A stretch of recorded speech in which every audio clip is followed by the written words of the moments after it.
All right, so let's see. I've got 12 participants on the call. I was expecting, I got Dan and Mary and Connie and Gail and Kevin and Fran and me. So that gives us a quorum. So we're good from that perspective. I am actually able to act as co-host. So I actually got no requests from the public to speak or to be able to get online, because I said in my agenda that they had to let me know by yesterday to get the credentials to get online, and I got no information from no requests from anybody. And Darlene, that needs to be noted in the minutes, because I'm writing it right now. that's important. I got no requests, therefore, as far as I'm concerned, I've got the only outside people that we have right now are Alan Decker and Savory Moore. Savory's going to talk about two different projects, and Alan's going to talk about one project. The others, and we also have Dan, who's going to talk about a different project. But as far as I know, no one from the outside who has asked me to be able to come in. So I think we're good. So I'll call a meeting to order, and I guess the first order of business is taking up the minutes. Anybody? Has everyone had a chance to take a look at the minutes? Mm-hmm. Are there any questions, comments, or additions?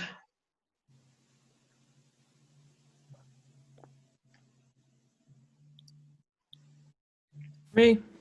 Hearing none, do I hear a motion to approve? Hello. Hello? Can you hear me, Bob? Yep. Oh, and it was my only thing was in like this in number 5 in the second last sentence. It says bylaw steering committee. It should be bylaw study committee. Okay. But that's all. Sounds good. Any other corrections, additions, or omissions? Do we hear a motion to approve as amended? Motion to approve as amended. Second. Motion made and seconded. All in favor? Aye. Aye. All opposed? The ayes have it. Kevin Tracy is abstaining. I was absent from that meeting. Me too. Okay, so that's Kevin and Mary abstaining from the meeting. Okay. I wasn't at it either, Bob. Yeah, but that's okay. You made a correction anyways, because you knew of the issue. So that's good. Thank you. Okay. Old business update on continuing projects. Mary, can you give us any update? In a conversation with Dave regarding the elementary school fields, he said they have been done and accepted. So I believe that project is over. Well, that's good news. Yes. Good thing. And regarding the playground project, I know we had just for information's sake, I was letting you know that it's now going to be about $11,000 to rectify the changes in the fence, safety fence. But we have donations, and we'll use part of our budget to take care of that. Okay, so you're not looking to CPC for any additional funds? I did not think that was going to be a possibility. So. we spent all the money that was given to us. Right. I Yeah. I would tend to agree, but I just wanted to ask. Yes. Out of respect to the committee, I wasn't going to go forward with that. Okay. Okay. Anybody have any questions of Mary? I have a comment. I wasn't a huge supporter, but if this 11,000 means safety and usage, I think we should consider it. That's my opinion. Because right now, I guess one of the ball fields you can't even use. Right. And that's the ball field that it's, well, and the Little League field, we wouldn't be able to use. The one closest to the police station, we couldn't use because for some crazy reason, they never put any netting between the dugout and the backstop, which is where all little kids would hit foul balls and they land in the sandbox. And that's where we got the most complaints and concerns about. So we had to shut that one down. And unfortunately, I'm not throwing anyone under the bus, but decisions were made without involving the recreation committee, whose first, I want to go on the record, is our first priority was safety. And so we believe fervently, however we need to do it, we got to fix it. So that's what it's going to cost us. And I appreciate your support, Gail. It's chump change compared to everything else, and to get the job done and safe. I mean, it's not just those two ball fields not being used. If the two ball fields aren't going to be used as well, that means going to the playground. You know, the whole idea with going to the playground combined with other kids involved with sports, that gets decreased too. Mm-hmm. So if anybody feels like they want to go in this direction, I'm on board with that. Well, the problem that we have here is that we've got, basically, we've expended virtually every amount of dollar available for the playground / ball fields project. And in order to do another, in order to add in more money, we would have to go back to town meeting for it. Right. So that has to come from the recreation committee, as far as I'm concerned. Can't come from the CPC.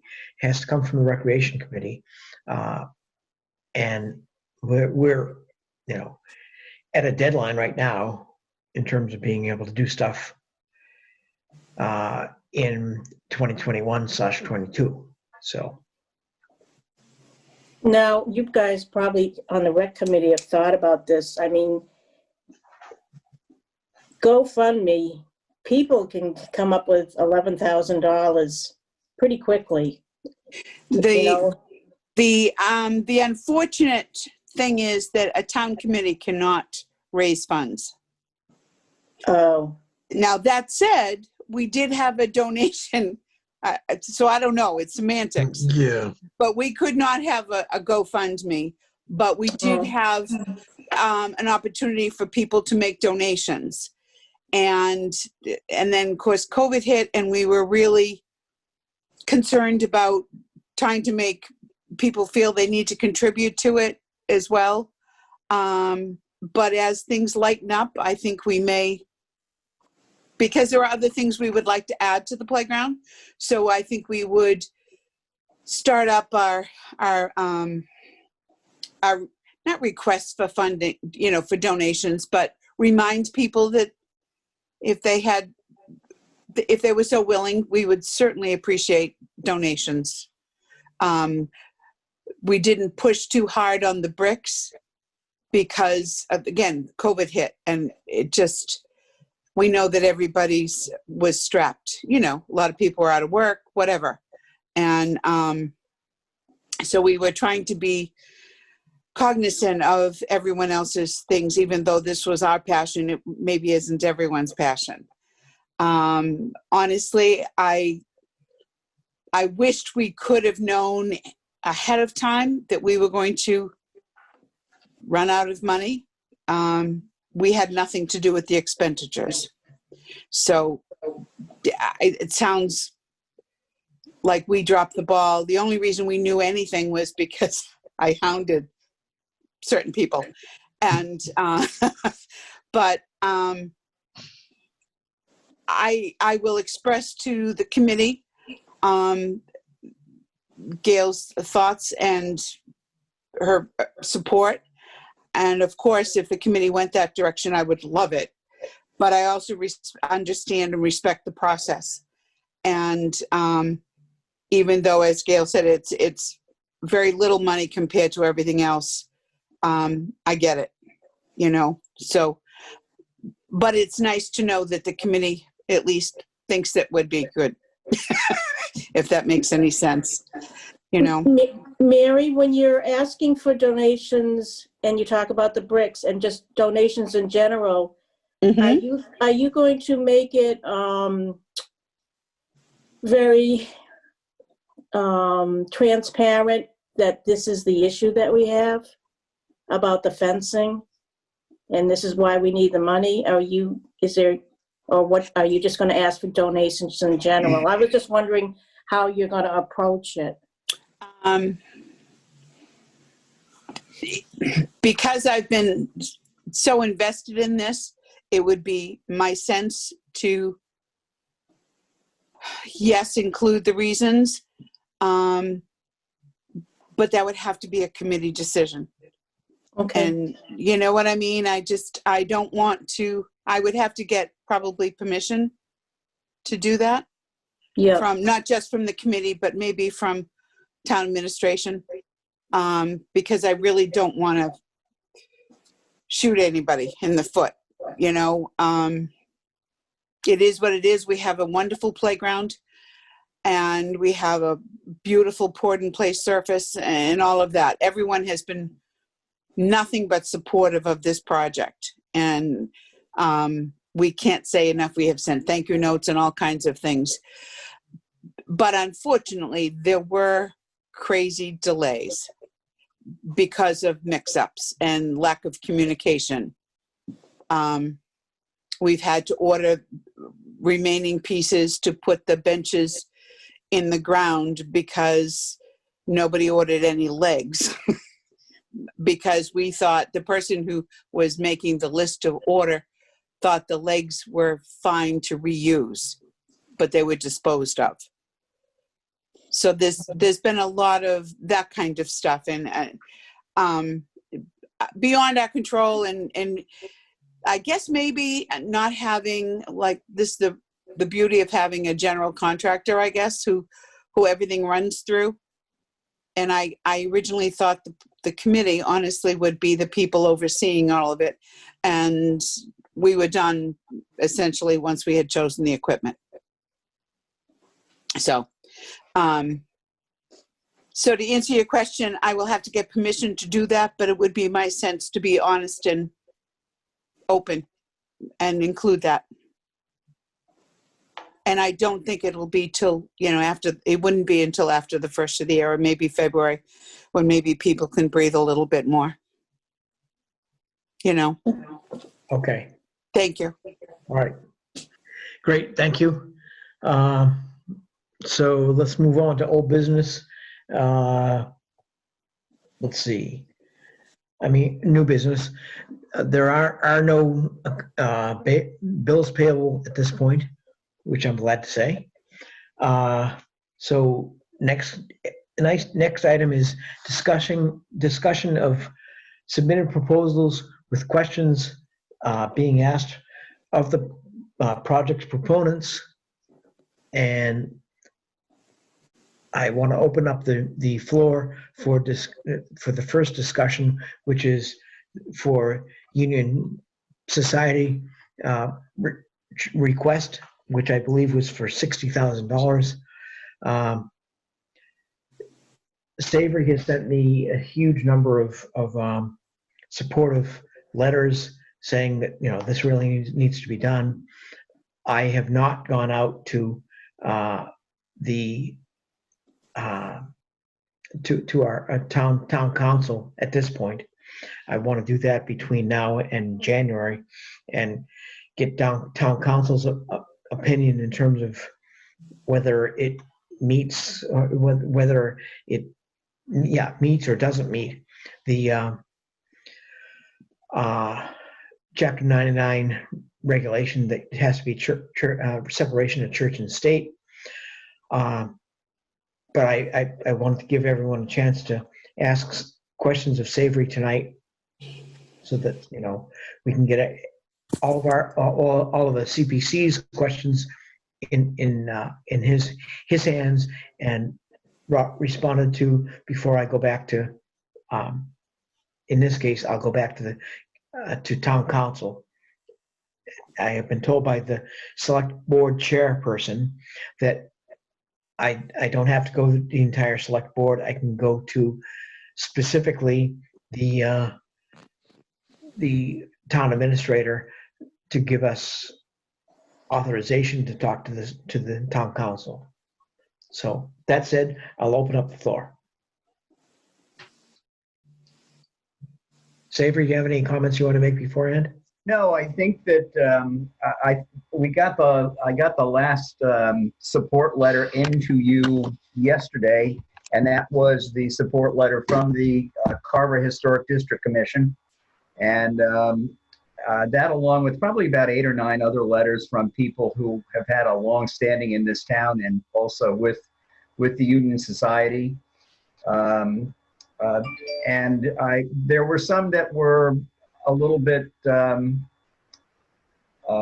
more, they mentioned the word church a little bit more than the others, but those are people who are who've been here forever, and they look at it as a church, not because of it being a place where religious services are held, but because that's what the building looks like.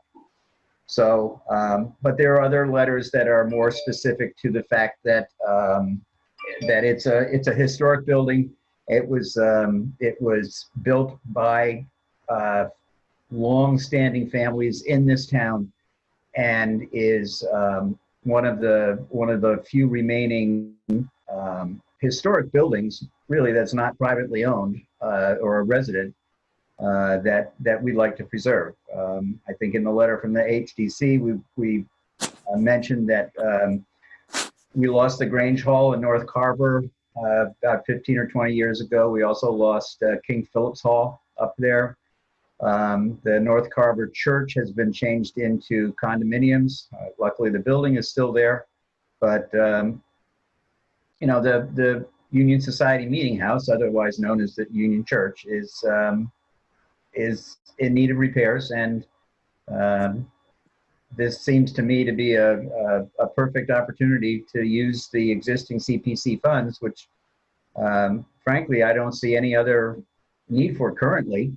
I don't see any other projects coming along that would fit the bill for that. So I think everybody in this meeting is aware of the building and what it means to this town. So, but I'll be happy to answer any questions if anyone has any.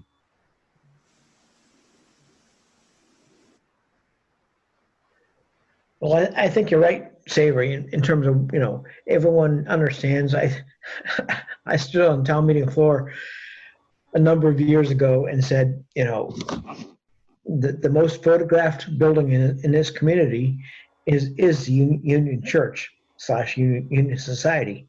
And anyone who goes in and looks at the history written, previously by, Savory, help me. Who was the person who wrote the history? Oh, Griffith, Clark. Right, Clark Griffith. Actually, no, it's Henry Griffith. Oh, Henry Griffith, right. He wrote significantly about the fact that this was a non-denominational meeting house, and it was set up in because it was south of Plimpton. Carver was priorly known as Plimpton. it was too long a drive slash historic, trot to get from South Carver up to Plumpton to go to church services. And therefore, they wanted to have a meeting house, particularly in the winter, down in South Carver or South Plumpton. And that was the first building that was built. And, it's interesting because if you read, what it is that has been put together and what it has been written, it's it's not like there was a church to have that this was going to bring the preacher from Plumpton down to South Carver, and it was basically to have a meeting house. So I think there's good stuff and good information there, but so because we all know of the Chapter 99 issues of non-denominational or no non well, actually the non church versus state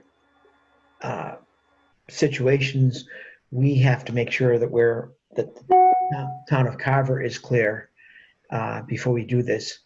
So if the committee feels we want to go ahead from this, I will go to the town administrator and get him to allow me to talk to the town council and and find out what town council says from there, and then I'll report back to you.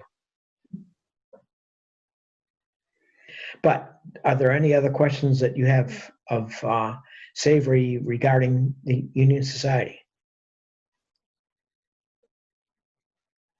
We have discussed this a number of times. Yes, we have. Okay, I'm hearing none, so I'm going to just move along.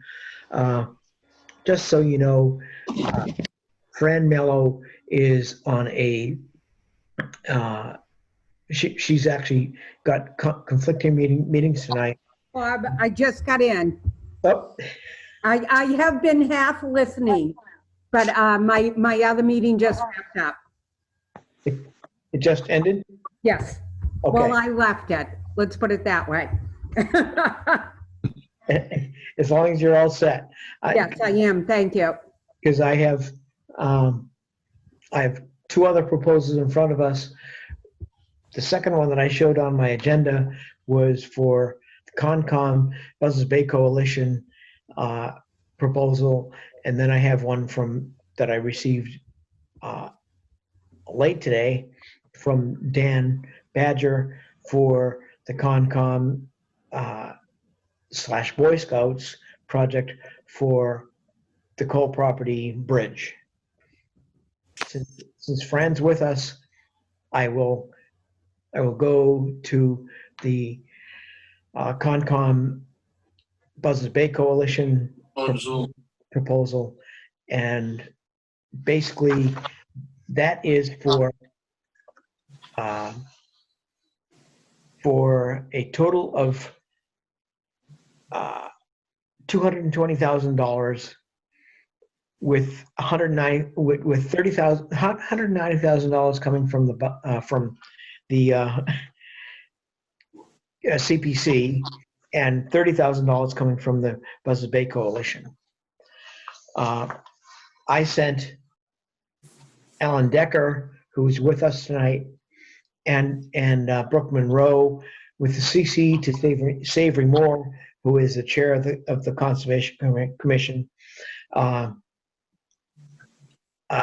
Questions that we had initially on our meeting last month, and asked them to get back to us. Alan has gotten back to us, and as has Brooke.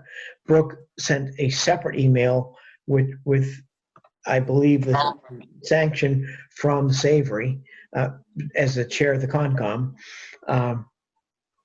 and so I would like basically Alan to respond to our questions. Alan, just so you know, I've sent to everyone, all of your comments. I've sent Brooks' response to me / Savory, and I've sent your comments directly to the committee. So the committee, as long as they've opened up their emails, they've been able to see what it is that you're responding, or how it is you're responding. So if you can just give a brief synopsis, that way we can open it up so that people can ask questions.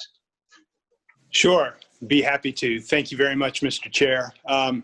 As was mentioned, I'm Alan Decker with the Buzzards Bay Coalition. I'm part of the land protection staff there. And first and foremost, I bring apologies from Brooke Monroe. She had another meeting conflict. Otherwise, she would have been here. But the Conservation Commission has been a very steady and welcome partner in this project. And I wish Brooke was here this evening, but I will soldier on without her. As was mentioned, this is a land conservation open space preservation project. I know you have gotten our application and have looked through it, and I'm happy to address any particulars that are in the proposal. But I thought, as was mentioned by Mr. Bentley, to go ahead and address the initial questions that came up, and I'm glad that those answers were provided to the committee, but I'm happy to go through them at this point as well. It seems to me, let's see, the initial question was had to do with why the proposal was for the coalition to purchase the property and own it, rather than turning it over to the Conservation Commission with the coalition holding the restriction on the property. And that's obviously a very natural question. We are somewhat new to town, so to speak. Carver is in our watershed. We're excited about this project and the opportunity to add a publicly accessible property to our reserve system. We have a number of other open space properties in other towns in the watershed that function smoothly, and some are wildly popular, but all are popular to a degree. The simple answer for you, as I mentioned, was that we've reached the agreement to acquire the property from the private landowner who owns it right now. The sale price that is agreed to is $215,000, and as was mentioned, we're seeking $190,000 from CPC to help with the overall acquisition. The coalition is fully staffed with land stewardship staff. I have 2 coworkers. That's all they do. And so we have not only the person power, the staff person power, but we also have the equipment necessary to maintain the property. As I'd like to let you know, what we generally do is develop a volunteer corps. We like to have eyes on our property, and we try to develop relationships with members of the public or otherwise who are regularly on the property, and with them letting us know of a particular issue, whether it's a tree down over a trail or a dumping having happened in one of our parking areas, or some other sort of defacing of the property or something like that. We then are notified through that process and get to it as quickly as possible. And our track record, I will admit, is real good, in my opinion, at getting things addressed. We do not condone eyesores. We don't like to be associated with properties that don't present well to the public. And our thinking for this property, our planning for this property, is to make it publicly accessible. There are some social trails currently on the property that the landowner uses, but turn those into a working network of trails that could connect. As you know, the property on Indian Road is abutting an existing Concom property, we have ideas of being able to connect to existing trails there. And then the other component of the property, which spans between Main Street and Lakeview Street, we see as also being supportive of trail network through the forest, but then also enhancing the accessibility to Sampson Pond, in that we envision off of Lakeview Street a parking area that would enhance the safety of access to the recreational uses that Sampson Pond affords town residents and the public at large. In conversations with Brooke Monroe, she has indicated that the commission, the Conservation Commission, is supportive of our efforts and of that particular strategy. I could go on through. What would you prefer, Mr. Bentley? Would you like me to just address all the questions, or entertain additional questions about this answer at this time? I think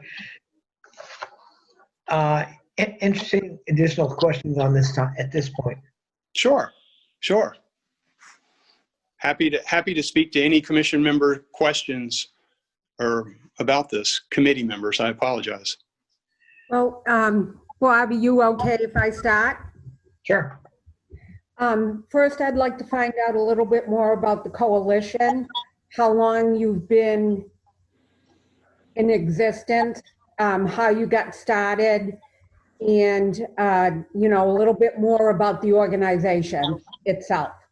Absolutely. Happy to address that, and appreciate the question very much, because as I mentioned, we know we're somewhat new to town. So the coalition is an organization that was started back in the late 1980s.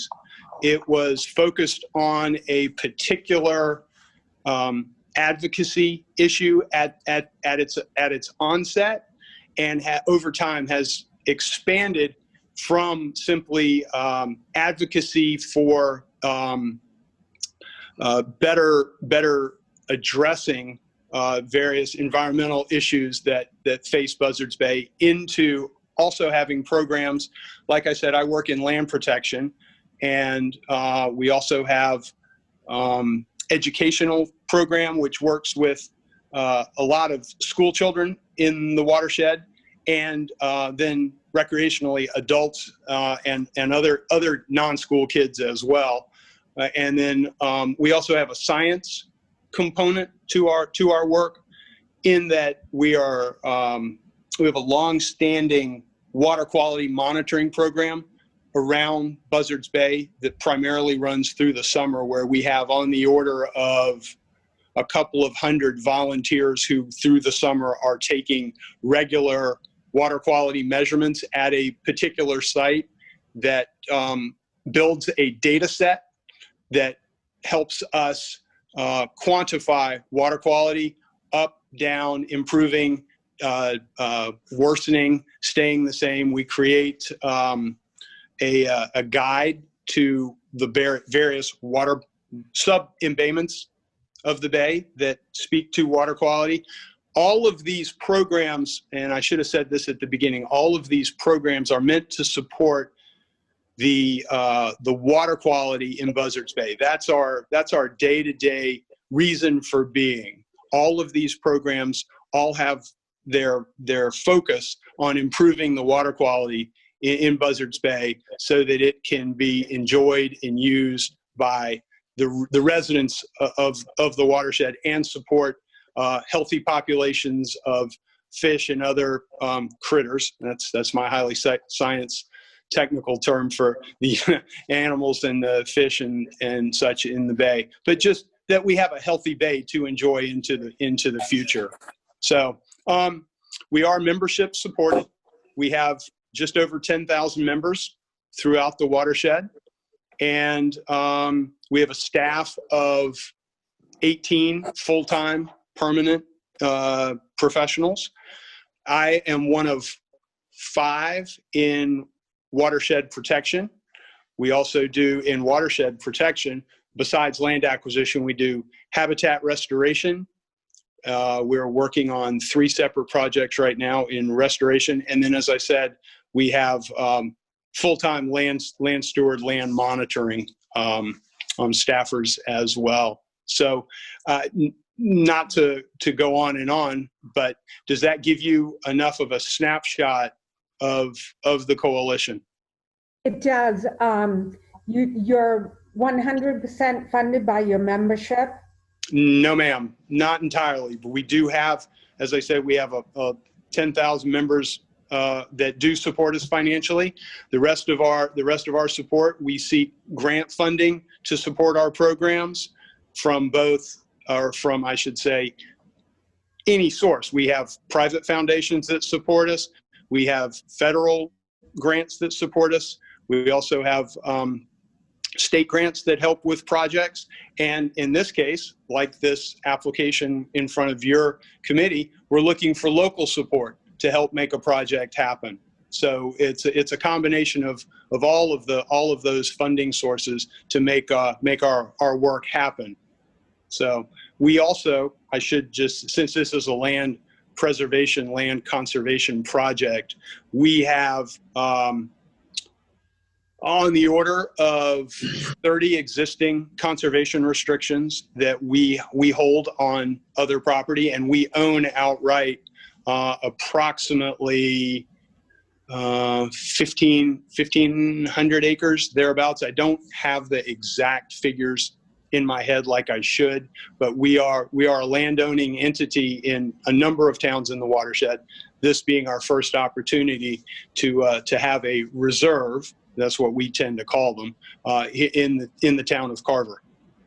And how did your coalition find out about this project? How did you first become involved? I'm not entirely sure of the actual details of that. I know our president, a gentleman by the name of Mark Rasmussen, has had an interest in helping to protect this property with the private landowner for some time. I don't know the details of when that first started. I just wasn't privy to it. But at this point, as I said, we have reached an agreement with the landowner for this, what turns out to be, and that's the next question, this bargain sale acquisition. There's been an agreement to sell us the property for less than full fair market value, which we're very happy about. That makes it far more possible for us to be successful on this project and get the conservation result, which is what we're told the landowner really would like to see happen. Okay. Could I ask? Oh, go ahead, Frank. Go ahead. Oh, go ahead, Mary. I got lots of questions. You go ahead. I was just curious as to what is your funding source to complete the project? I know that if we were to approve the 190 and you putting up 30, that buys the property. But you mentioned enhancing the pond access and making walkways and connecting other areas. Mm-hmm. I'm just hoping that will the project be held up if there are no other funding sources? Well, no, we will work very diligently to make those things happen. To be clear, what we're seeking now is the ability to acquire the property.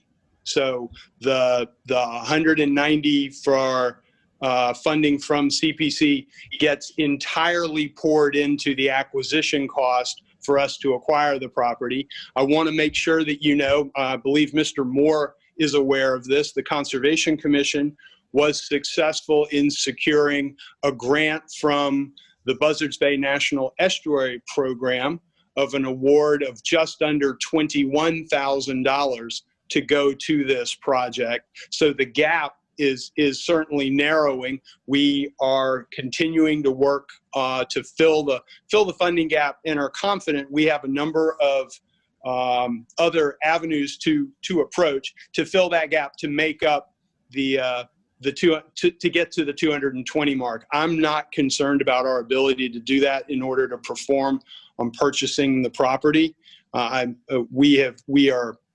We've been successful in completing projects of this size, whether it's from a membership appeal or looking to other small foundations that make multiple small awards to help push projects across the finish line like this. Having said that, to get to your specific question, yes, we have these ideas and these hopes to enhance the property. A lot of that we can actually include in our budgeting for our department, but we will also seek out other funding. There's a program that the state has, that the Commonwealth offers, on recreational trails. We have a good track record of working with that program and capturing money to enable the creation of trail networks and the like. A lot of the time, we can create the trails ourselves because we have the personnel, the expertise, and the equipment to do so. Parking lots, no, we're not in the business of putting in parking lots, but we can attract the money to hire a contractor to create the parking area, or to construct benches for us to then put in as an amenity along a trail or at a particular viewpoint if there is one that we do. We also work and actually hearing that a commission member works with the Boy Scouts, we're also amenable to having Boy Scouts work on projects. We've had that in other places. We've had Eagle Scout projects create boardwalks for us, put in bog boards, create a kiosk to have information about the property and the trail map posted. All of those are options for us to make our vision or what we'd like the property to become a reality. Mm-hmm. Okay. Thank you for the question. Can I go again? Does anyone else want to jump in here? Or? Go ahead. Go ahead, Fran. My next question is, have you explored other funding sources?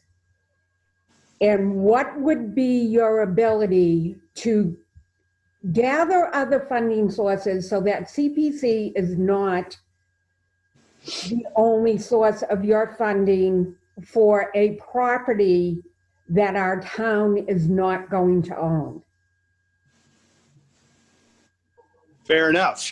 So as it stands right now, as I mentioned, the Conservation Commission has captured just under $21,000 towards this project. We did attempt to attract a state grant to this project, and it is currently under consideration. I can't say that it's come in because it hasn't. The funding decisions haven't been made, but we have looked at what's known as the Conservation Partnership Program that's run through Energy and Environmental Affairs, and our application is pending. We just, at this point, we don't know. CPC obviously is the large component of our funding strategy, but this is a property that's in Carver that will benefit Carver residents, the public at large, and I'd like to think, and I'd like to help perhaps guide you a bit.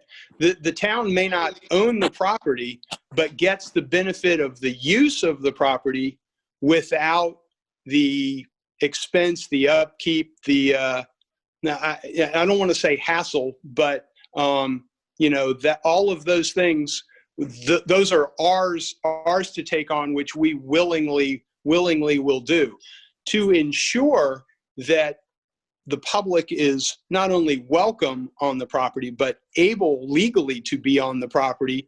While it will be privately owned, we will have the conservation restriction over the property that calls for public accessibility, and that's a permanent feature of the conservation restriction. Well, I would like more information on what this property would provide to our community Okay. that would be over and above what we currently have. Because if you Okay. know anything about our open space within Carver, we have the Cole property, which I don't know how many acres that is, but that has walking trails on it. And that's on the north end of Carver. Then Okay. closer to the area that you're talking about, we have Savory Meadows and we have the Savory Trail system. Okay. Okay, so we do have significant areas in town that it seems like we already have what you would be providing.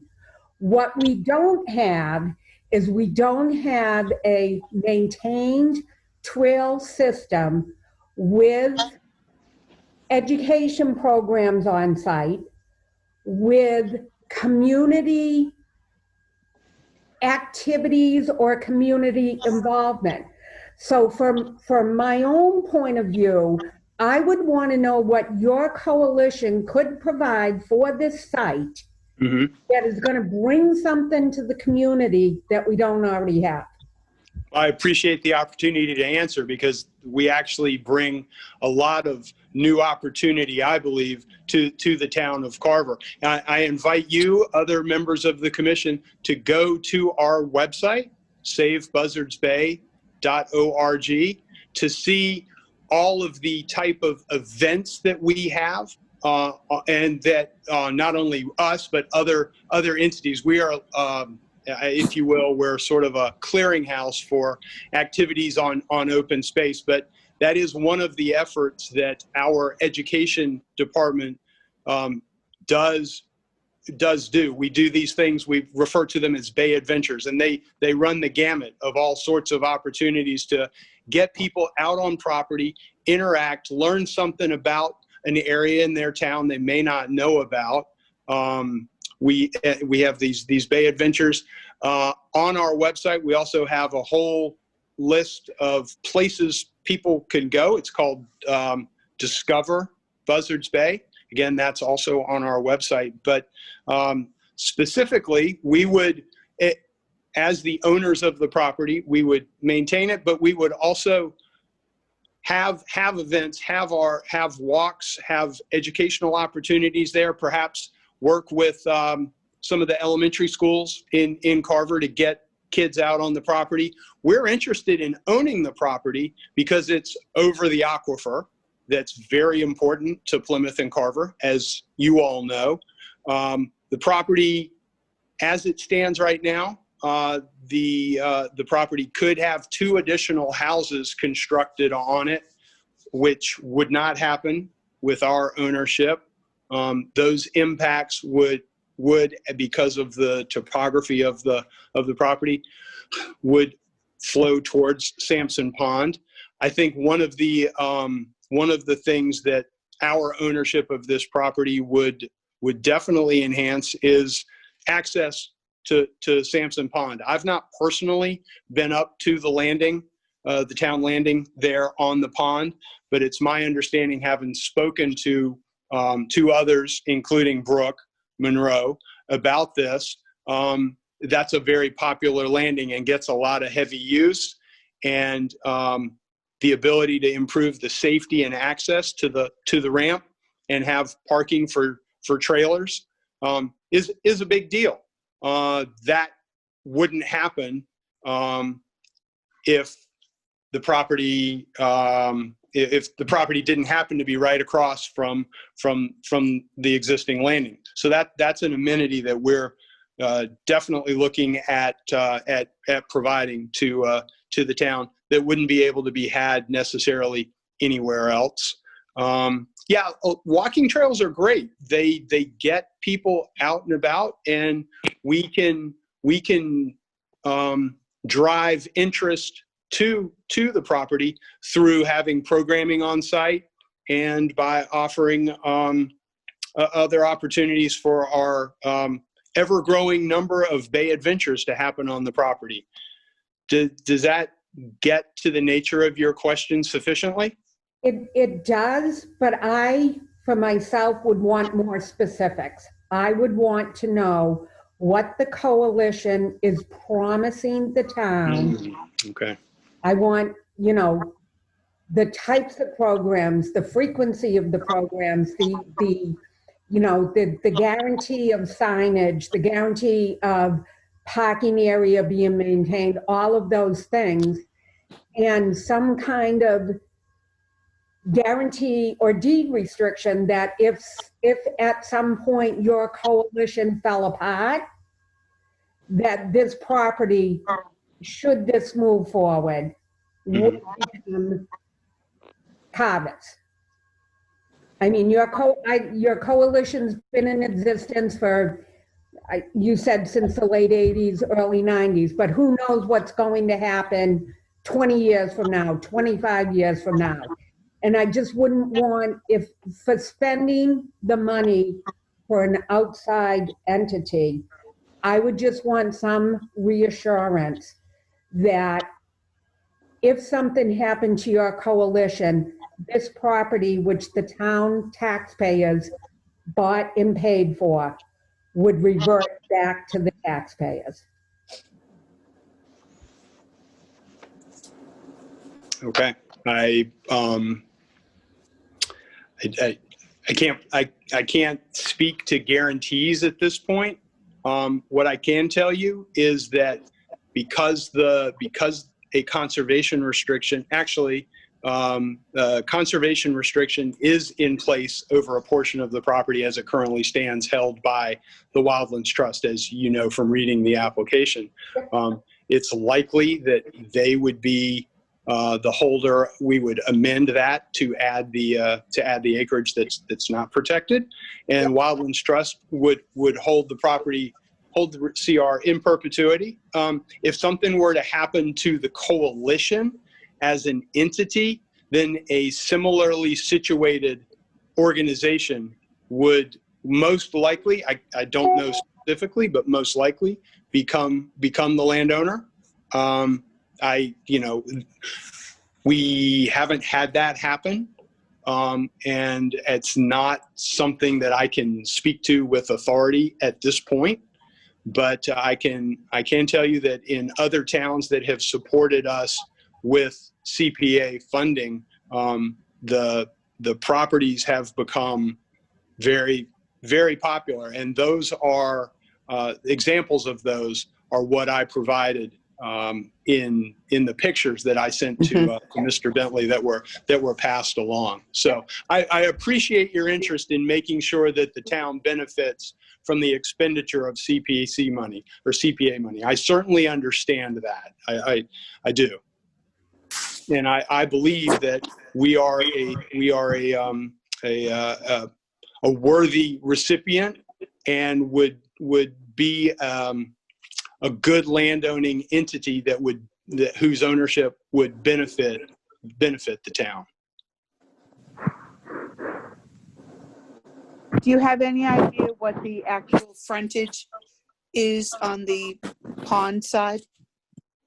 So we don't have this property does not front on Sampson Pond. It is on the land side, if you will, of Lakeview Street, yes. But you were talking about enhancing the town docking area. Well, boating and stuff. It would be across the street from the landing proper. And so how much of that is available to the town? Do you know offhand? I'm sorry, how much of what is available to the town? The space beyond what is currently cleared. How big is the lot? Well, so the property, that particular component is, bear with me just a minute. I just need to pull this up. That lot, so there's a 2 acre lot directly across the street. And sorry, not quite 2 acres, 1.4. There's a 1.4 acre lot directly across the street, but it connects to a 10 acre parcel that's part of this. This is that component. I'd be happy to put up a map if that helps, if you don't have the application in front of you. But that component is right at 15 acres in total. You know, how large would the parking area be? I don't have any idea at this point, but certainly of a size to be sufficiently supportive of recreational access to the waters of Sampson Pond across the street. In driving by, there are several little, I don't know what you want to call them, little vignettes or whatever that you could go in and park along that road. And I just didn't know whether the town owns all of that property or is some of it privately owned. I was just asking in terms of that space. That's sure. And I have no idea about whether the town owns other property in the area or not. I'm not privy to that. I know that what we're looking to purchase is very, very close. It's right across the street from the landing, and we would like to help enhance recreational access to the pond. Can I just add something quickly, Mary? I can probably answer your question. Sure. The area across the street from the public launch area where most of the fishing, the trucks and their trailers park, is the parcel that the Buzzards Bay Coalition is looking at purchasing. Oh, okay. I didn't even know that. So I appreciate you doing. That's between the small house up on the hill that's closer to the Council on Aging and the Griffith Bogs, which is also on that right-hand side. So it's that parcel in between the Cranberry Bog and Little House on the Hill that is the parcel in question here. So that parking area right now is privately owned and is the parcel in question. So I think what the answer is that if the Buzzards Bay Coalition is successful in purchasing the property, that then they will have the ability to enhance that area to make the parking a little bit less haphazard and make it better for the people who fish on Sampson's Pond. The alternative is if they're not able to purchase that property, then that property goes on sale for perhaps a private home, and all of that parking for the boats and the trailers and the trucks goes away. Thank you. Is anybody on the committee interested in going down and taking a site walk into this area? Thank you, Connie. We can absolutely arrange for that to happen. That's not an issue. Be more than happy to host a site walk there. Get Ms. Monroe and whoever else can join us. Absolutely. Bob, could I make a motion? Sure. I'd like to make a motion to take a vote from the committee as to whether or not the committee would like to take a site walk and look at the 3 parcels of land. I can't hear you, Connie. Motion's made. Do I hear a second? Second. I'm sorry, did Connie motion? I was seconding it. Maybe my microphone wasn't Connie going. second. Any other discussion? All in favor? Aye. Aye. All opposed? All right, we're gonna have to work out a date so we can all be there, so. Sure. No, happy to do that. Brooke and I can come up with some dates to propose and give you enough opportunity to get there before the next meeting. All right. Sure. Sounds good. Sure. Okay. I have a question. Yes. Oops. Okay, I'm on. When you're talking about after your acquisition of this, the BBC, you call yourself the BBC, right? Not to confuse you with the British Broadcasting Company, but yes, that's correct. Okay. Well, that's how it was listed. Yes, needs ma'am. to find, this is what I wrote down, the BBC needs to find more money sources to make the parking. So you acquire this property, but you have to, but that's it.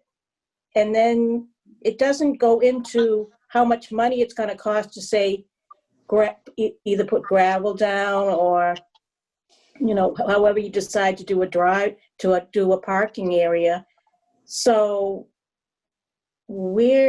like Fran, where is the guarantee that you've acquired this property and that these other things are going to get done? And how does that play out year to year? Because you've bought the property for that amount, but you said that you still have to keep, I know you talked about donations, but how does that work? Well, not to put too fine a point on it, but yes, first and foremost, for us to try and pursue any sort of vision for the property, the only way that works is if we acquire the property. So that is first and foremost step one. So that's our interest right now, and that's the reason we are looking to partner with the Carver CPC to enable the acquisition. It is true that we do not have funding dedicated at this point to do anything further on the property, but that does not mean that those things won't happen. They're all things we would like to do. They're all things that will be reserved for us to be able to do, reserved rights in the conservation restriction.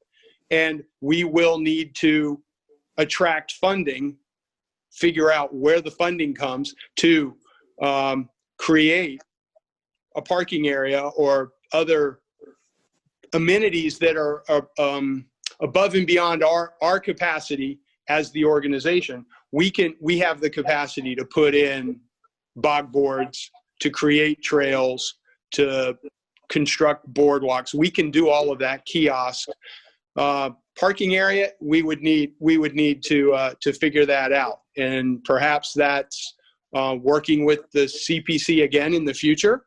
Perhaps it's looking at other foundations. Perhaps, as I said, it's looking at other state funding sources to happen. Alan, if I may, I think Yep. one thing that I think we're all kind of looking for, and I know you're not going to be able to formulate an MOU or a memorandum of understanding before you even own the property. Can everybody hear me okay? Just make sure my volume is, we're good. Yeah.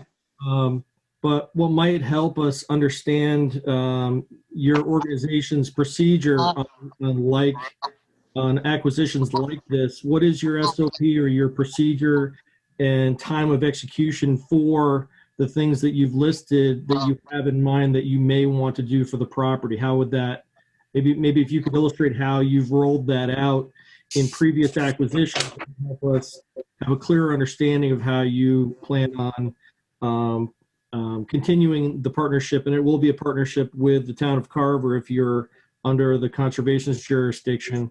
And because the town will have access, your plans for signage, for input, for programming, and things like that, I would assume there would be some type of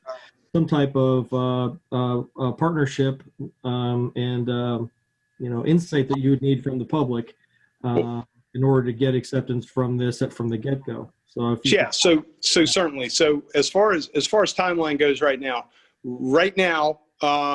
we're anticipating if we're successful in fundraising enough, figuring out the funding to make the acquisition. The acquisition happens late June generally. It's targeted to happen in June of next year. So, and then we certainly want to have an event, an opening of the property to the public. And so we would then spend the ensuing summer and fall getting the property in shape, enhance it. Since I now know I did not realize, I appreciate Mr. Moore's filling in the gap for my own personal knowledge, that the existing sort of overflow parking happens on the property. It may not take a lot of effort to enhance or spiff up, to use a highly technical term, the existing parking, or to create the other parking that we have in mind for the access off of Main Street, or the access to the other component on Indian Road. But in general, in our other acquisitions, we've all been able to accomplish the things that we want to do to make the property attractive and publicly accessible within a year to a year and a half at the most. Okay. So Well, we're not looking just at this property as a lark. We're committed to creating a very usable and aesthetically pleasing publicly accessible reserve. Happy to have you. You guys want to go walk this site. We'd be happy to have you come look at some of our other properties. They're not far away from Carver, but just to give you a sense of what we've been able to accomplish in other areas. I certainly understand the interest in seeing things through to the finish, and that is certainly how we operate.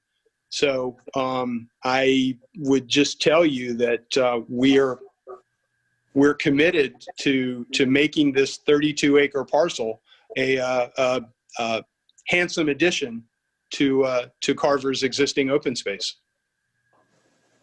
I have a couple of things. Would you be willing to talk to the coalition about our concerns and ask them what to lay out a better road for commitment and what they plan on doing with the property?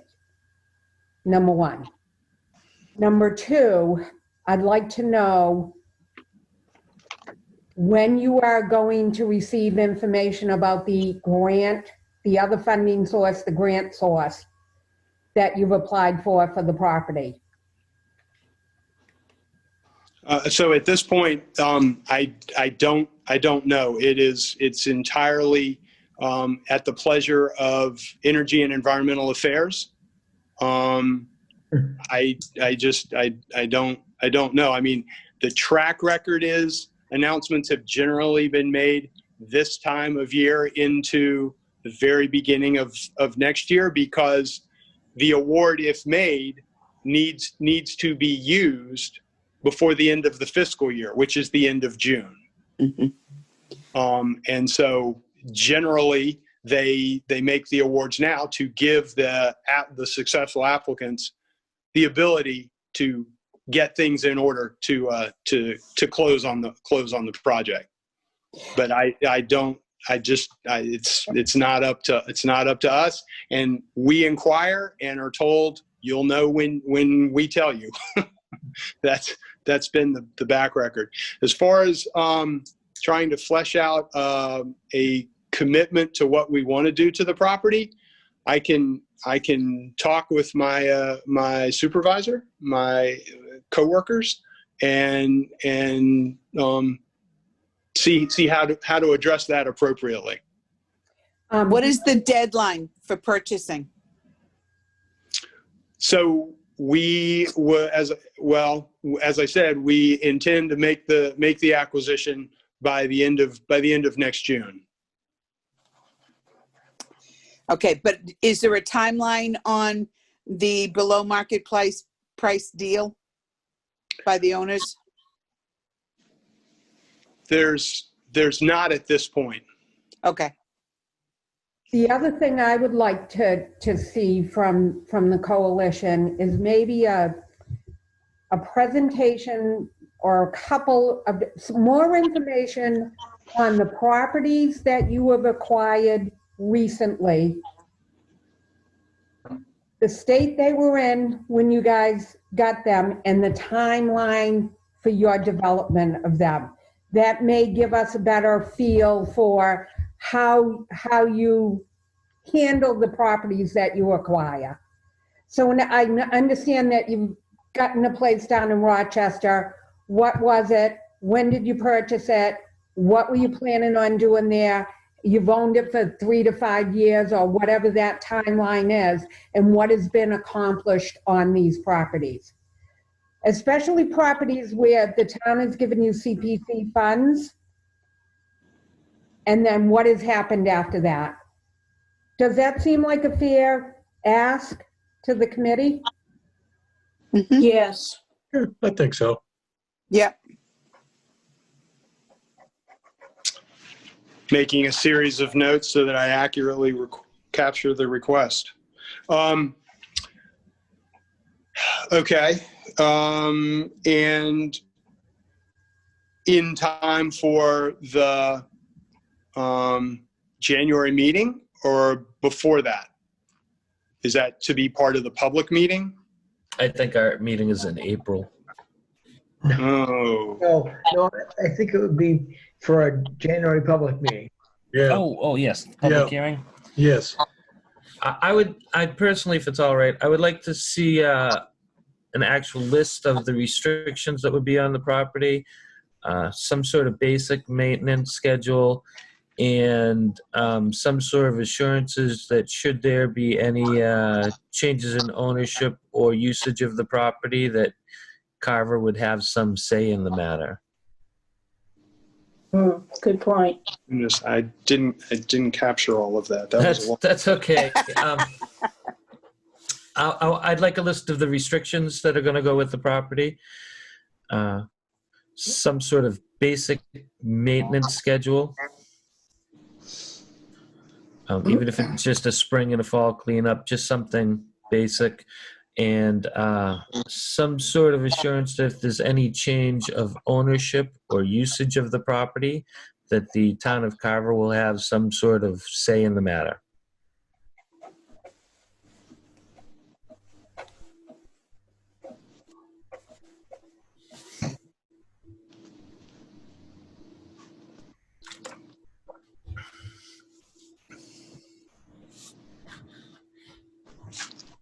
Just to piggyback on what Connie just said, but particularly as it pertains to the deed restriction, you mentioned that some of the acreage is not in conservation right now.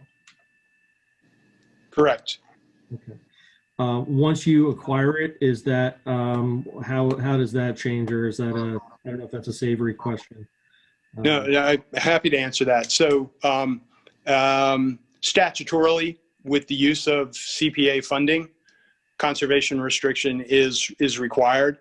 So the intent would be to amend the existing conservation restriction with the Wildlands Trust to add the unprotected acreage so that it falls under the protection of the existing conservation restriction. Okay.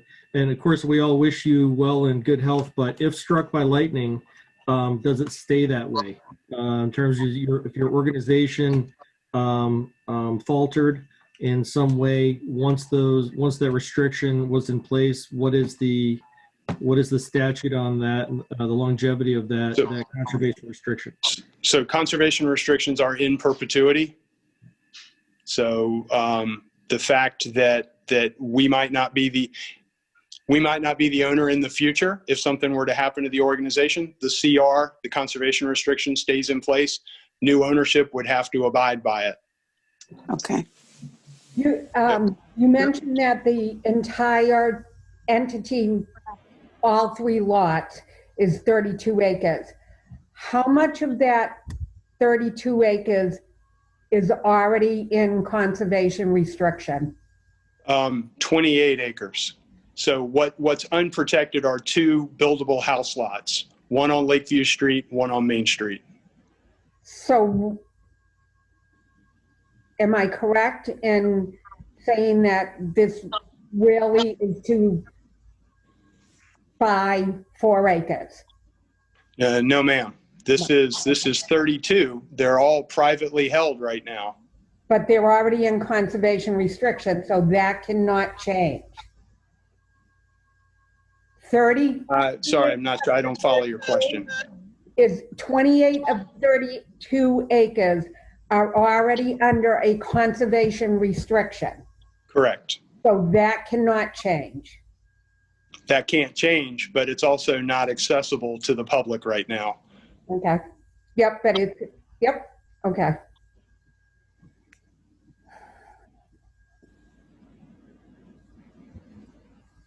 So Fran, what that means is it can't be developed, right? Right, it's currently in conservation restriction. It can't be developed, but it's privately held, which means that the 28 acres is not accessible to the public. By purchasing, and please, someone jump in if I'm wrong, by purchasing the property through this proposal, the total conservation restriction will move from 28 acres to 32 acres, but now the BC is going to allow public access. Correct. Correct. Yes. That's accurate, and that's a correct summation of the project. Yep. Now, if you didn't add on those last acres, if the BBC didn't purchase this, or you know, however we work this out with our committee, would that mean the 28 acres is something that I couldn't walk on? You can't now, Gail, it's privately held. It's private. Okay, but all right, so if we decide that we're not going to go with the BBC, could I walk on it? If somebody buys a house and puts it up on those two properties, no. Well, what about the rest of the 28 acres? You could walk on it with permission from the landowner. You'd need to get access It wouldn't be the town of Carver owning it? It's surrounded. It's an island. It's surrounded by private property. In order to access that property, you'd need to get permission through the landowner. Right. So who would that landowner be if we didn't do this with the BBC? Whoever buys it and puts a house on Lakeview Street. Joe Schmo. Okay, maybe walking it, I'll understand the concept better.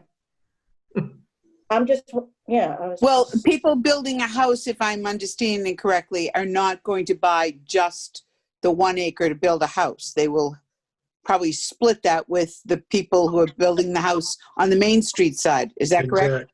Exactly. No, that's it. Yeah. Well, I mean, it's entirely up to the owners right now. If you know, candidly, I mean, if we can, I mean, we're very interested in being the owners. But if we can't perform, then the landowners could come up with a different plan.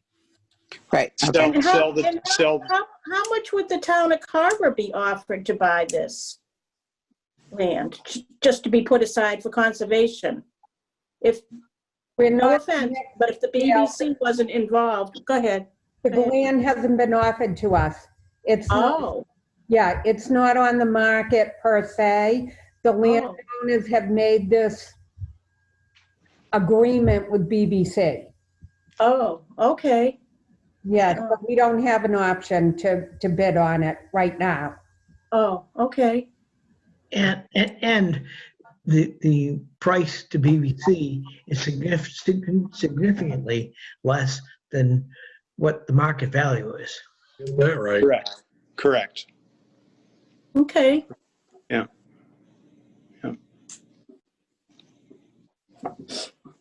I think that shows us that the landowners really want something like this to happen.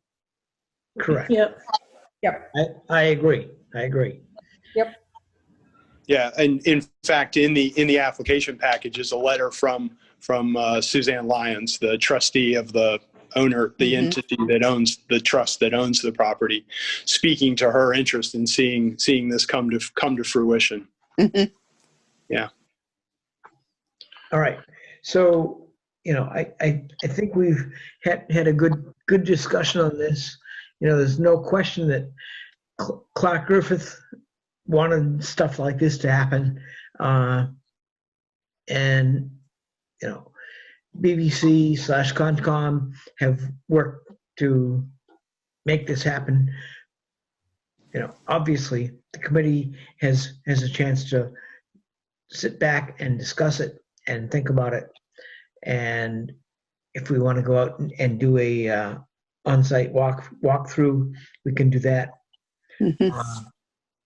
But I think we're good at this point, unless anyone has any other extraneous questions. May I just say one thing on behalf of the Conservation Commission? And it basically, just parrots what Brooke said in her letter. The number one benefit is that the property gets preserved. It won't be built upon, especially the lot on Sampson's Pond and the one on Main Street, the two acre, 1.5 acre lots. They remain the way they are. The second property, the 28 acres out on Indian Street, is a butts property that's already town owned. It's the Camden Trail. So that would in effect double the size of the area that could be used by the public on Indian Street. The second item is that the town does not have the wherewithal to build or maintain trails, parking areas, etc. We're trying to do as much as we can on the Cole property and a little bit on the Savory Avenue property, but it's all volunteer work. And the bad thing about volunteer work is that they can quit whenever they want. Yeah. It's not like a job. If you get tired of it, you just stop going. And when you rely on volunteers to do something as big as that, as massive as that, eventually people's interest wanes and things go downhill. So those are the 2 points that Brooke made in her letter, and that we as the Conservation Commission agree with. That we feel that the best idea, not only for the town of Carver, but for conservation in general and the aquifer and the protection of these properties, is to go with the Buzzards Bay Coalition on this. All right. Are there any other comments? Do we have a date for the public hearing already? Not yet. Well, Okay. That is at the meeting, at the end of the meeting. Yep. Any other comments, questions? Okay. So we'll move on to the next item. Thank you very much for the time this evening. I appreciate the opportunity to meet with you and talk about this project. Thank you, Mr. Bensky. Thank you. Thank you, Thank Alan. you. And thank you, Savory / Conservation. Yes. Okay. Thank you very much. So long. Thank you. All right. So next item is I've received today some estimates / a proposal from Dan Badger for the suspension bridge on the Cole property, and he was not able to get everything done given the snowstorm today. Not everything done today in terms of PDFing everything to us. He was able to PDF a lot to me, but obviously most of you have not received it. So what I'm going to try to do is have Dan share everything so he can look at you online and see what he's proposing. So Dan, can you do that? Thank you. Yeah, we haven't really assigned a snappy name to the name of the bridge other than it's the Orange Trail Suspension Bridge. And to be clear, this is I am submitting the proposal as a member of conservation. This will have other skilled contractors and civic organizations as volunteers to help support and in some cases actually volunteer their labor with the actual contractor, who has set aside quite a bit of funds of his own to be able to put this project together. I'm going to, even though I'm not the host, I'm going to attempt to share. See if that works. Can we see my screen here? Almost, yes. Okay. Yep. So let's see if I can. Okay, so that's kind of the top of the proposal. So, as you can see, the fancy name is the Orange Trail Suspension Bridge. This is a picture of a bridge up in Maine that is a similar style to the bridge I'm proposing. There'll be other pictures to show you later, but I want to kind of move to give you an idea of where.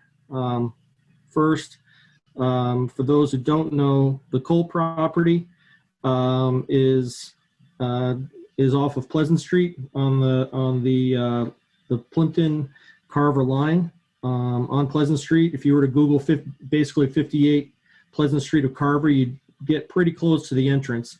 As you can see, there are 3 color-coded trails on this map. You can see the blue trail, the white trail, and then the orange trail. Everybody see that? Yep. Okay, so as we go out, we're going to be, the actual project area is in the northeast corner of the loop of the orange loop.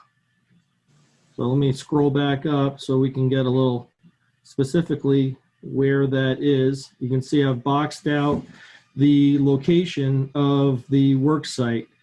The picture to your left is the actual where a bridge used to be, or some type of boardwalk. I'm not really sure exactly.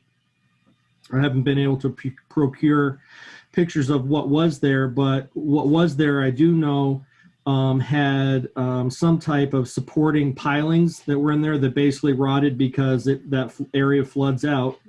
And hence we've decided that going with a suspension bridge does a couple things. One, adds longevity to the bridge itself, not only because of the materials we'll be using, and we'll get into that, but also because we won't be impacting this this brook and the surrounding wetlands around it.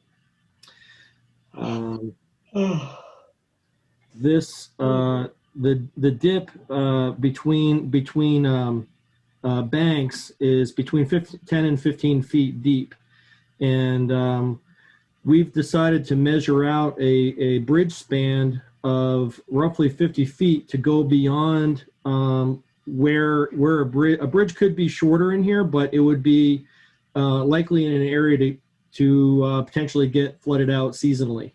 And we're trying to avoid the problems that other structures in the Cole property have had. So, so again, the goal is to build this 50-foot suspension bridge. I've illustrated the point. Well, I've got some of all our faces are in my way here. Let me just see if I can get this to go. Oh, there we go. So to truly appreciate them and to access the resources that we have, we're looking for a way to construct something that was not only provide longevity, but also was one that provided the least amount of impact and to the area ecosystem, and at the same time create something that would give us the ability to have for people of all demographics to be able to actually have access to this trail. Currently, there is an Eagle project going on right now. If you look down here, if you can see my cursor, where this fork is, there's a waterway right here, and there is a smaller bridge that's being built right now. That one is roughly 25 feet in its span, and that really maxes out. What I've been told is that is about as far as you want to max out an Eagle project and a troop of Boy Scouts. Having helped them ferry loads of lumber which is about a mile in to this job site. I can tell you that anything more than that, you'd get a lot of Boy Scouts quitting Boy Scouts. So I figured since I was out there carrying the lumber with them that I'd get away with pushing them a little bit. But it's put it this way, I keep telling them that they're making memories. So moving on, I wanted to. This is a side view of a similar bridge. You can see the structure is fairly stout. And the one you're looking at, it actually is over 50 yards. I'm proposing a 50-foot suspension bridge, so much more reasonable, much more attainable. And in terms of community support, the project has already received positive feedback from a number of committees and coalitions in the area and other civic organizations. I've listed a few here, including the Conservation Commission, who have already preliminarily approved the project pending our December. Excuse me, I wrote December 16th, but actually our site walk will be on December 19th. Oh, no, I did write that correctly. So it's preliminary. Last night we approved, preliminarily approved the project. I obviously abstained from that vote. I'm also going to be putting in a request for a determinate an RDA, and to be clear, later when we get into talking about the budget, I am not asking CPC to cover the cost of the RDA or the advertisement for that. That's a separate line item, but I have listed it in the budget, some aspects, one line item of the budget itself. Let's see. So in terms of bridge materials and the actual construction as described in, I have an attached proposal, is $15,000.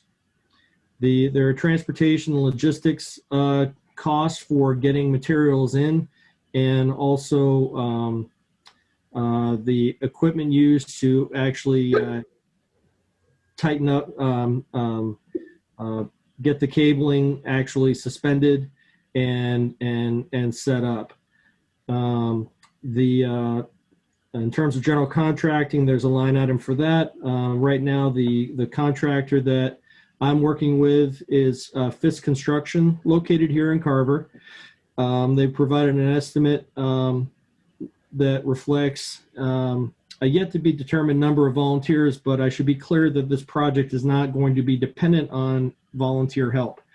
We already have a group that is committed, that some of which are also contractors that are going to be volunteering their time for this project. Many of whom are either former or current Scout parents who are also in the trades and able to work under Fisk Construction's liability insurance when on the job site. Permits are also included. And as I mentioned, the RDA line item here, that is not something we're asking the Preservation Committee for. We're covering that through the Conservation's Wetlands Funds, which is appropriate use of those funds. And just so we're clear, could you explain what an RDA is? So yes, that's a determination letter for a resource.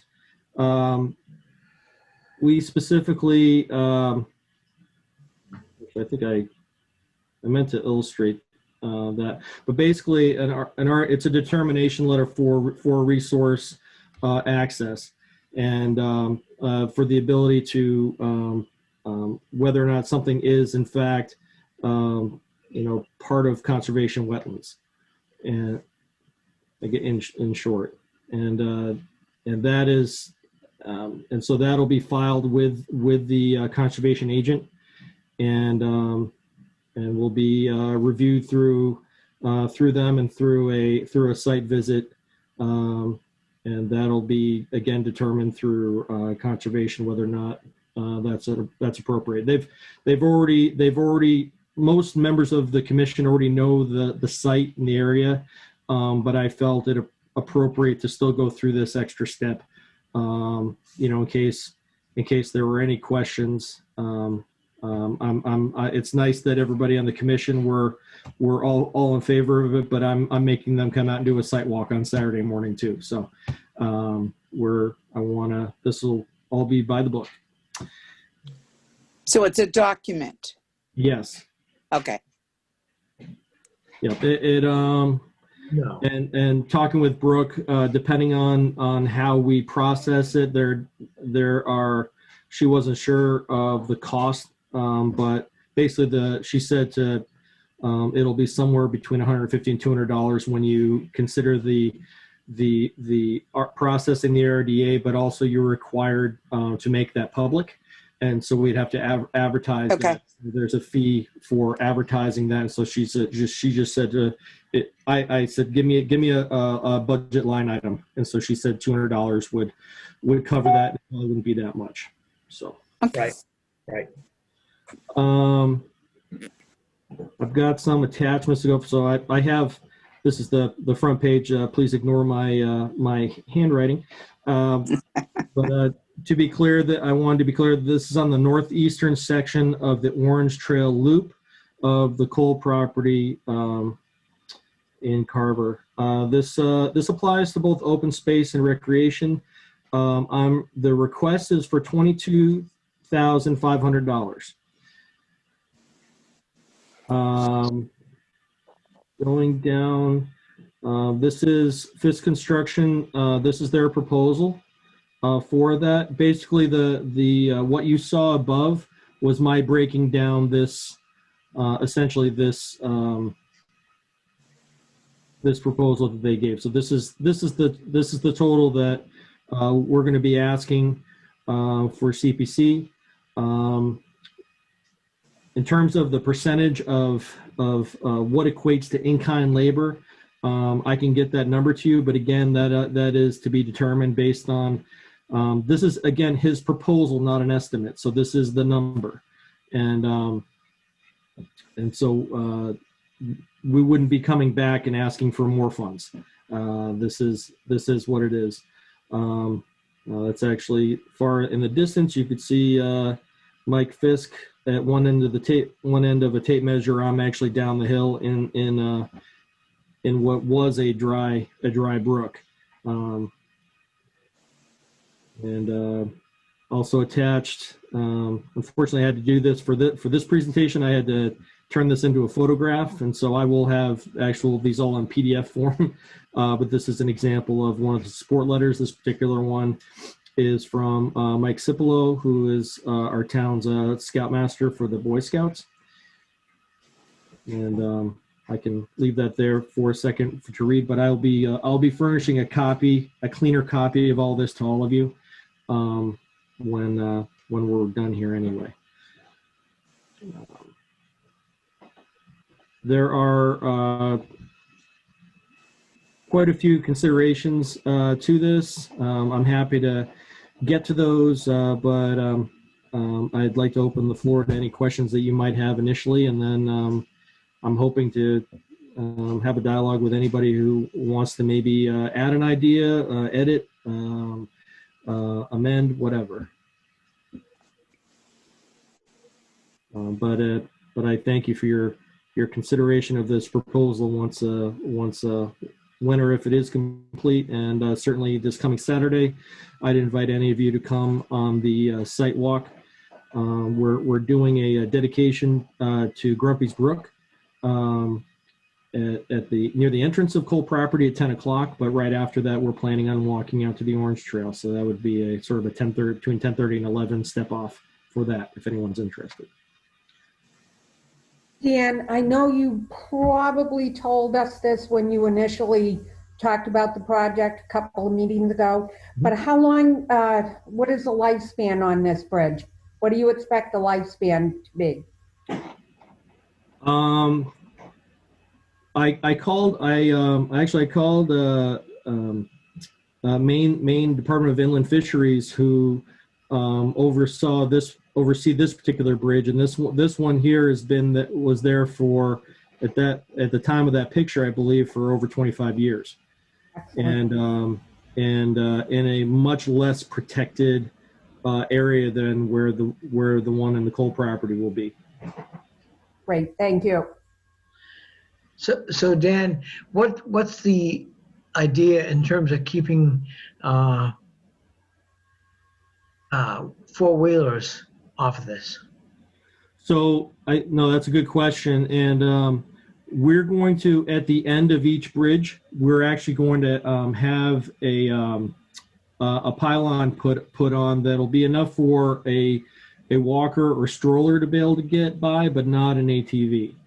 And so it'll be, if you can imagine looking at a bird's eye view, it'll be just beyond the end of the bridge, but essentially a pylon, a steel and cement post that'll be. A bollard.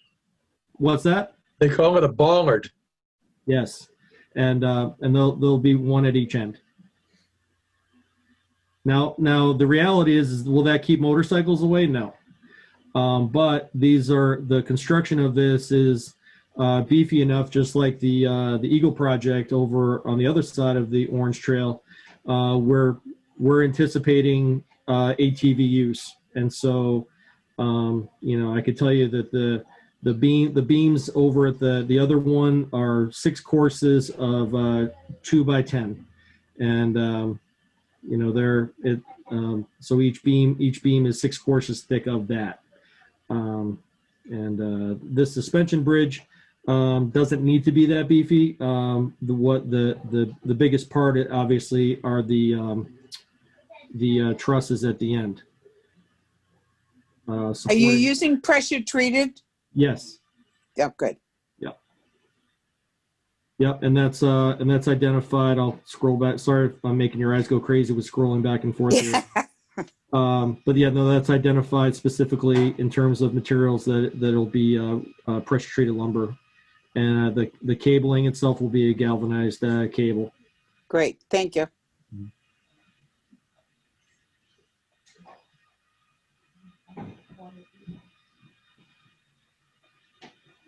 All right. Are there any other questions? Bob, would this come on, what portion of our budget, if you will, would this come under? Is this conservation, open space, or? I had checked open space and recreation because I thought it applied to both, but. Right. Open space and recreation, just because recreation has no specific category, so it automatically falls under open space and recreation. Gotcha. And Bob, do we know what we have in that? I was just going to say. No, not for me, not for my committee. I'm just thinking in terms of the previous discussion, the 190,000. I just didn't know. I am not at all concerned about. Okay. Recreation. We have of the 3 buckets, we have lots of money available in open space and recreation. We have very little space. We have money that's not being expended in affordable housing, and we have not being expended in historic preservation. So those those 2 just keep increasing. Our open space and recreation just is sort of staying static as we're using it. Okay, great. One piece I was really hoping you guys would really put my feet to the fire a little more here, but one thing I did want to mention to this is one of those projects that will also be a landmark creator in terms of if you the suspension bridge itself is a it's a once they're done, if you've seen them in person, they're a beautiful thing, and it's Oh, sorry, I don't know. Oh, that's somebody's sharing. Oh, that's not me. Anyway, I guess that's. It Bob, looks like the meeting is restarting. well, I can still see you guys. Bob, you there? I am. Okay, you're sharing a screen somehow. All right. Oh, okay, there you go. There we are. There we are. Well, I just wanted to read this one part to you. I mean, I know you're going to read it again, but this will be arguably an aesthetically pleasing landmark and crossing for our community to share both in pride and in joy. The photograph is in keeping with the proposed design. And I mentioned the differentiation, of course, with 50 yards versus 50 feet. We are on the 50-foot end of it, which is a little less overwhelming. And I did want to mention that there's already a body of volunteers that are already getting excited about this Eagle project, for example, that's happening out at the Cole property, and people bringing in their siblings and their parents and so forth to be part of these projects.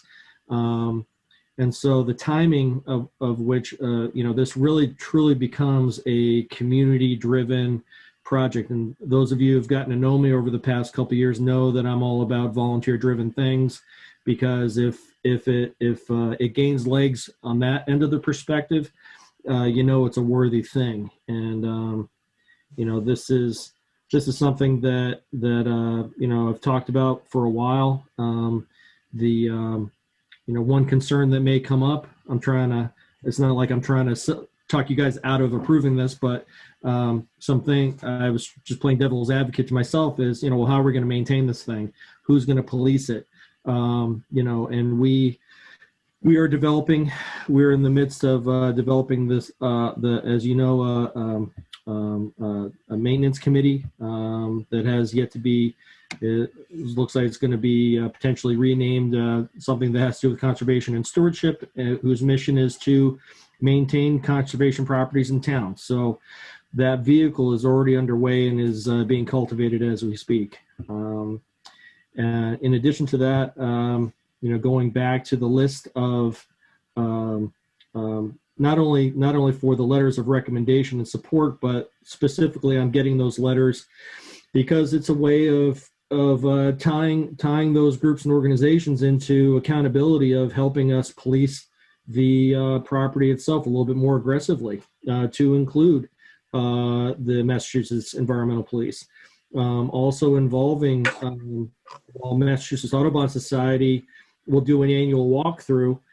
I'm looking for them to be a little bit more proactive in not only with getting people out there to appreciate the resources we have, but share their resources in terms of helping us improve signage, educating the community. I know I do that on a volunteer level, but it's always wonderful to have a third-party entity that can provide, for lack of a better word of putting it, street cred amongst the conservationists.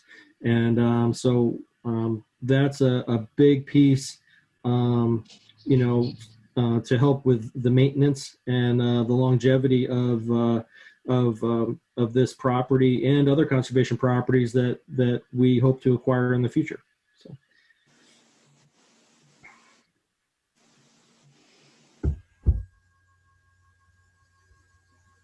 In terms of rolling this thing out, once we have the funding, we have plans of how to actually get, just like I did with the Boy Scouts, just on a bigger scale, of getting equipment and materials out there without ruining the trails, and in a non-motorized fashion as well. So that was it's one of the rules of even the Scout parents were asking me if I was making the project hard because I was trying to get out of ever having to coach an Eagle project again.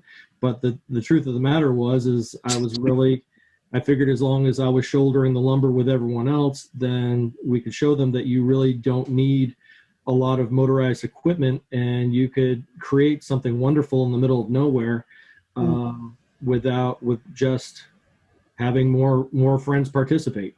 And they may not be your friends when you're done, but they're certainly your friends during, because they need you.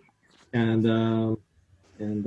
that's, while that's a smaller project, this one is going to also be one of those things that I think will be an incredible thing to be a part of.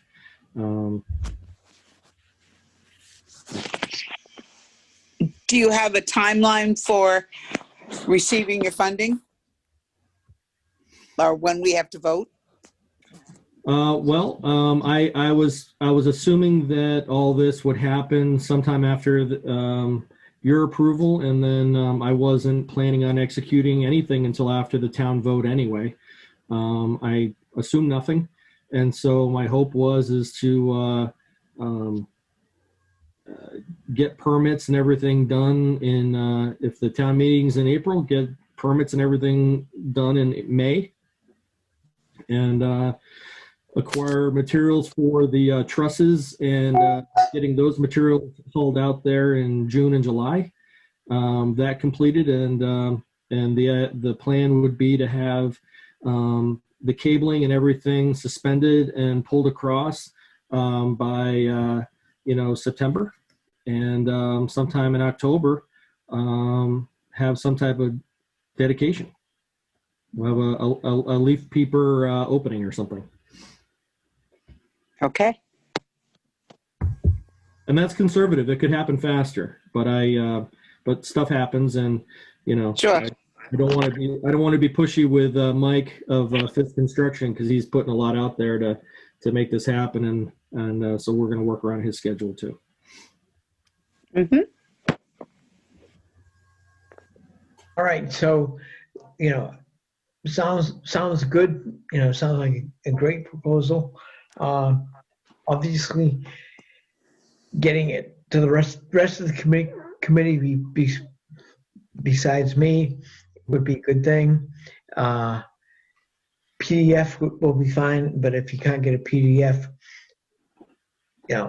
make copies and have adequate copies so people can pick it up from the town hall. Oh yeah, Yep. I was just gonna go down to Staples and put it through a feed scanner, and so it's one complete straight PDF, so it'll be clean that way. Not a problem. All right, so then everyone can take a look at it. The next step will be our January public meeting, not public hearing, public meeting, which we will discuss the 3 projects. Hopefully by January, I'll have the opinion from town council in terms of what they think Union Society project would be, in terms of whether it's go or no go. I'm not planning to take a vote in January. I expect our vote will be more in February, at which point we'll decide whether that goes to town meeting or not. Obviously, our votes don't go anywhere, even if we approve them, until we send them to town meeting. So I don't know that there's an awful lot more stuff going on that we need to cover. The next meeting where we should have is, and I don't have I have a calendar here. I have a calendar. I'm pulling it up right now.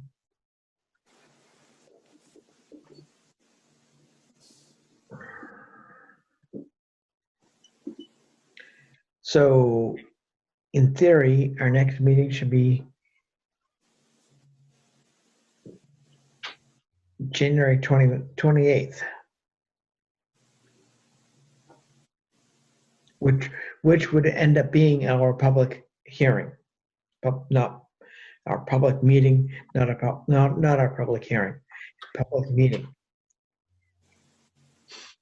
Is I say that only because there's a big difference between public meeting and public hearing. Public meeting means that it's a legal entity. Public meeting means it's not, and we're having a public meeting. So does anyone have any problem with January 28th? I think I'm all It's set. fine with me. Yeah. Good here. I'm good. Hearing I none, Get We- the legal notice together for you, Bob, please. because we have to have that 2 consecutive weeks prior to the 28th. Right. So I'll get started on that and contact the newspaper.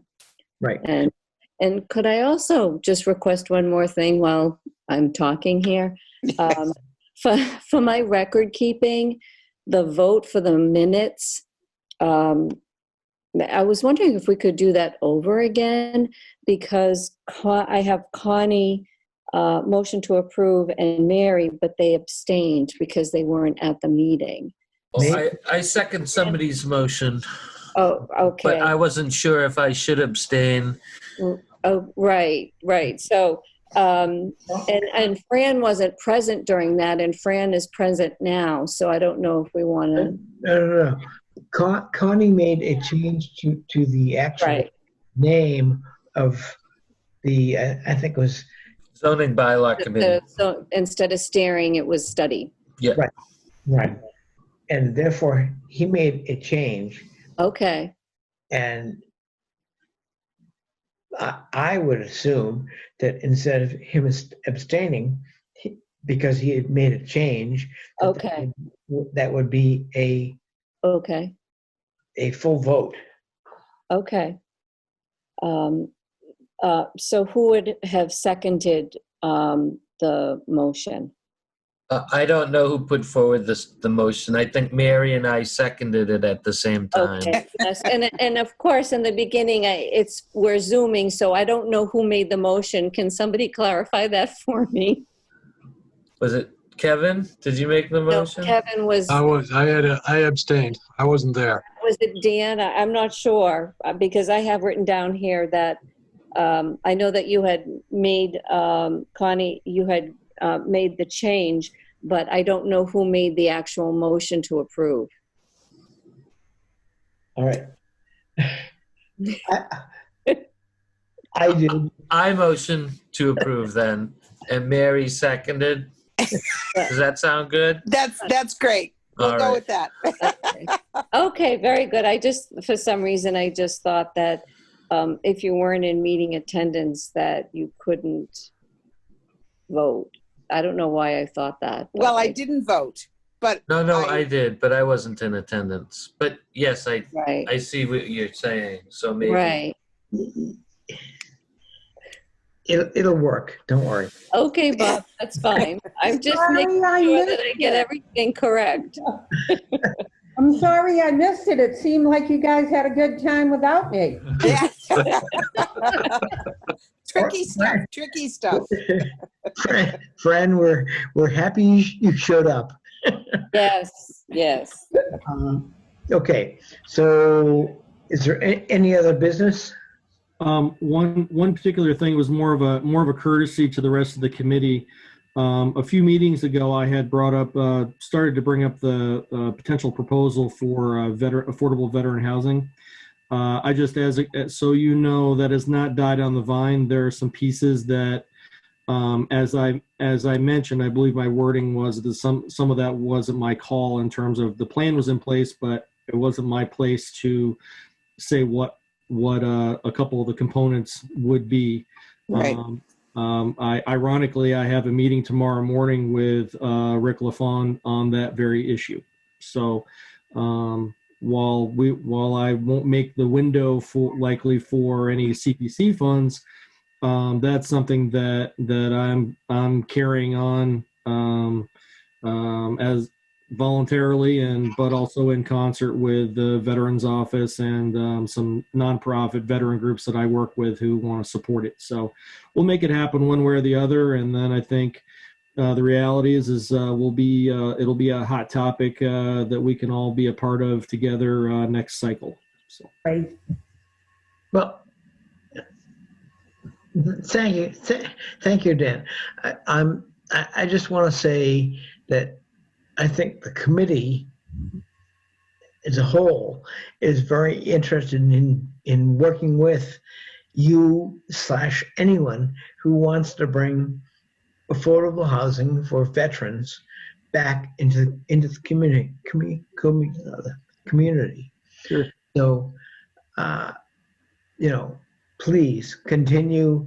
Please don't think we're, an adversary. We're definitely a proponent of what you want to do. No, I thank you. I appreciate you saying that. I mean, you guys have been you do no harm to my ego when it comes to making me feel supported in these efforts. So, as a lot of you know, I do a lot of this stuff as a consultant, but probably a little bit more to a fault as a volunteer. But I've spent a lot of years case managing homeless veterans and their families, and so it's one of those things that you don't need a lot of motivation to put it together. I'm just excited that we have a community that's open to some of these concepts, even though I know the way I'm going about it isn't really done just yet. You'd be glad to know that some of the concepts that I explained to you are being rolled out in Middlesex County right now with an organization that I consult for. And so when something like this does come to town vote through us, I'll actually be able to show precedent for it working. So everything's going as it should, and I look forward to having a solid proposal for you and for the town and for our veterans. And I should say that I've kept some things in my back pocket, in that some of this creates a lot of commercial tax revenue for the town, in that a housing stability plan for veterans and their families translates into having peripheral services in the vicinity of that town or county. And we have a lot of commercial space that needs to be filled up, and whether it be specialty counseling centers, job centers, job training centers, just a group that does OSHA training. There are all kinds of groups that I try to find and help them develop their businesses who serve veterans. And so that there's a benefit, no matter what people's motivation are. It seems like this package is going to have something that's going to make everybody happy. And I just try to steer things enough where it becomes somebody else's idea, and then it ends up happening. That's kind of how how it ends up happening. So anyway, that's all I have on that, guys. Thanks. Can I say something? Sure. Am I there? Yeah. Before we leave tonight, we talked about a site walk, remember? Mm-hmm. Okay. I think Alan has to come back with some dates for us. Oh, okay. Yeah, I Yeah, think he's going to throw some dates back at us. All right. Right. I thought it was something that we were going to do, but I guess it does make sense to go with him, doesn't it? Yeah. Does anybody have a preference for their day? I don't know how you people are like in town, if everybody's in town or only Saturdays work for people. I'm pretty much around. Any day is good. I'm generally out of town most days. I'll roll back sometime in the afternoons. So Saturday would be better, Kevin? Probably for me, yeah. Okay.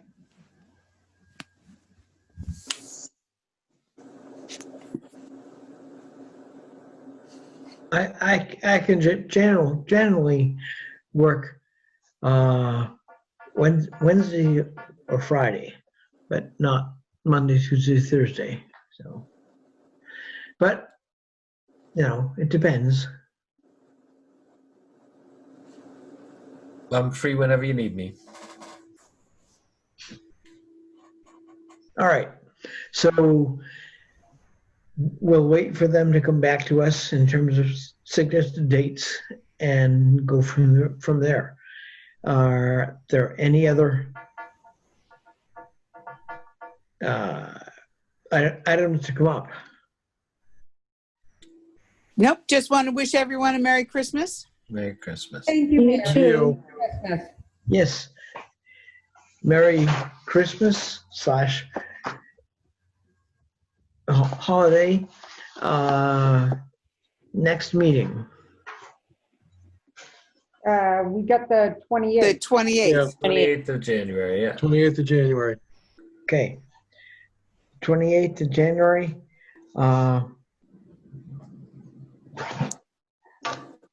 Do we hear a motion to adjourn? Motion to adjourn. Motion to adjourn. I'll Second. second it.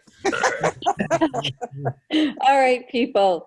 Connie motioned, Fran motioned, and then you I seconded. seconded. Connie can have the motion. Thank you. Thank you. Thanks, guys. Thank you. Merry Christmas. Thank you. Merry Christmas. Happy Take holidays. care, everyone. Happy Be safe. holidays. Holidays. Yes, yes. Be safe.